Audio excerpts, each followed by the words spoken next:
రామాయపేట మున్సిపాలిటీలో మా గౌరవ శాసనసభ్యులు డాక్టర్ మైనంపల్లి రోహిత్ రావు గారి సూచనల మేరకు రామంపేట పట్టణ మరియు మండల నాయకులతో తెలంగాణ ఆవిర్భావ జెండా ఘనంగా ఒక పండుగలా జరుపుకోవడం జరిగింది.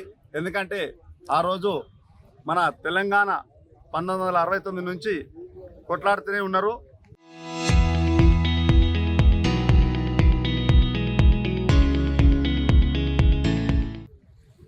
ఎంతోమంది ప్రాణాలు పోయినాయి. దీనికి వారి త్యాగ ఫలితాలే మన సోనియా గాంధీ గుర్తించి ఏదైతే రాష్ట్రాన్ని 2 ముక్కలుగా విభజిస్తే విశ్లేషకులు ఎంతో చెప్పారు. తెలంగాణలో కాంగ్రెస్కే మనకు ఇబ్బంది, ఆంధ్రలో కూడా కాంగ్రెస్కే ఇబ్బంది అనే మాట చెప్పినా కానీ అదంతా పక్కకు పెట్టి మన వీళ్ళ బాధలు, తెలంగాణ ప్రజల కష్టాలు గుర్తించి తెలంగాణను గొప్ప మనసుతోటి ఇచ్చి ఎంతో మన తెలంగాణ ప్రజలకు సానుకూలంగా సౌలభ్యంగా పరిపాలన సాగుతుందని చెప్పే ఉద్దేశంతో మంచి ఉద్దేశం ఇవ్వడం జరిగింది. దీనికి మన రాష్ట్రంలో ఎన్నో నిధులు మన తెలంగాణ నుంచి ఆంధ్రాకి వెళ్ళి ఆంధ్ర పాలకులు మనని అట్టడుగు వర్గాలను ఎలాంటి గుర్తింపు లేకుండా పరిపాలన సాగించారు. అయినాకనే మన తెలంగాణ ఏర్పడంగానే మనకు ప్రజలకు అందరికీ మంచి పరిపాలన, మంచి సంక్షేమ ఫలితాలు కూడా అందడం జరిగింది.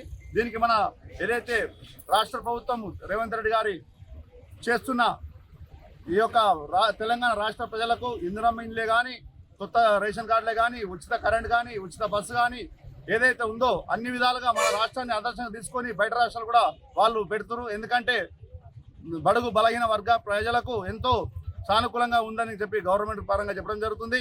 ఎందుకంటే ఈరోజు ఒక పండుగ వాతావరణం జూన్ 2 ఇదాన్ని మన రాష్ట్ర ప్రభుత్వం ఘనంగా గౌరవంగా జరుపుకోవడం జరుగుతుంది.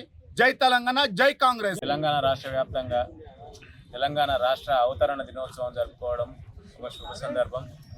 ఈ సందర్భంగా రాష్ట్ర ప్రజలందరికీ అలాగే మా రామాయంపేట మండల ప్రజలందరికీ నా శుభాకాంక్షలు తెలియజేస్తున్నాను. ఎంతోమంది విద్యార్థుల అమరవీరుల వాళ్ళ ఆత్మ బలిదానంతో ఈరోజు ముందుకు వచ్చింది. ఆ రోజున్న కాంగ్రెస్ ప్రభుత్వం ఇవన్నీ గమనించి ఈ బలిదానాలు ఇవన్నీ కొంతమంది ప్రేరిత వలన వీళ్ళందరూ బలైపోతున్నారనే ఉద్దేశంతో సోనియా గాంధీ గారు ఆ రోజు ఖచ్చితమైన నిర్ణయంతో తెలంగాణ రాష్ట్రాన్ని మనకు అందించింది. ఆమె అందించిన దీనివల్ల ఈరోజు తెలంగాణలో మన ప్రభుత్వం ఏర్పడి ఈరోజు ప్రజాపాలన సాగిస్తూ ఇంకా ఈ సంక్షేమ పథకాలను అలాగే అభివృద్ధిని ముందుకు తీసుకెళ్తూ ప్రజలలో అత్యంత అభిమానాన్ని చూరగొంటూ ముందుకు సాగుతుంది రేవంత్ రెడ్డి గారి ప్రభుత్వం. అలాగే ఈరోజు మా యువ ఎమ్మెల్యే మైనంపల్లి రోహిత్ రావు గారి ఆధ్వర్యంలో రామాయంపేట మండలం కానీ అలాగే మెదక్ నియోజకవర్గం కానీ అభివృద్ధి పథంలో దూసుకుపోతుంది. ప్రతి విషయంలో సంక్షేమ పథకాలు కానివ్వండి, ఇందిరమ్మ ఇల్లు కానివ్వండి, ప్రతి గ్రామంలో అభివృద్ధి అనేది ముందుకు సాగుతుంది. ఇందిరమ్మ ఇల్లు ఇచ్చిన ఘనత కేవలం కాంగ్రెస్ ప్రభుత్వాన్ని దొక్కందే. అందుకనే ఈరోజు ప్రజలందరూ మా వైపు ఉన్నారు. అలాగే ఈ ప్రభుత్వాన్ని అందరూ విశ్వసించి ముందుకు తీసుకెళ్తున్నారు. అలాగే ఈ అభిమానాన్ని ఇంకా ఎప్పటికి ఇలాగే కొనసాగించాలని చెప్పి వేడుకుంటున్నాము. తెలంగాణ ఆవిర్భావ దినోత్సవం సందర్భంగా రామాయంపేట పట్టణ మున్సిపల్ ప్రజలకు, చైర్మన్ గారికి మరియు టౌన్ అధ్యక్షురాలకి నా కృతజ్ఞతలు. మున్సిపాలిటీ పట్టణంలోని ప్రజలందరికీ తెలంగాణ రాష్ట్ర అవతరణ దినోత్సవ శుభాకాంక్షలు తెలియజేస్తున్నాను.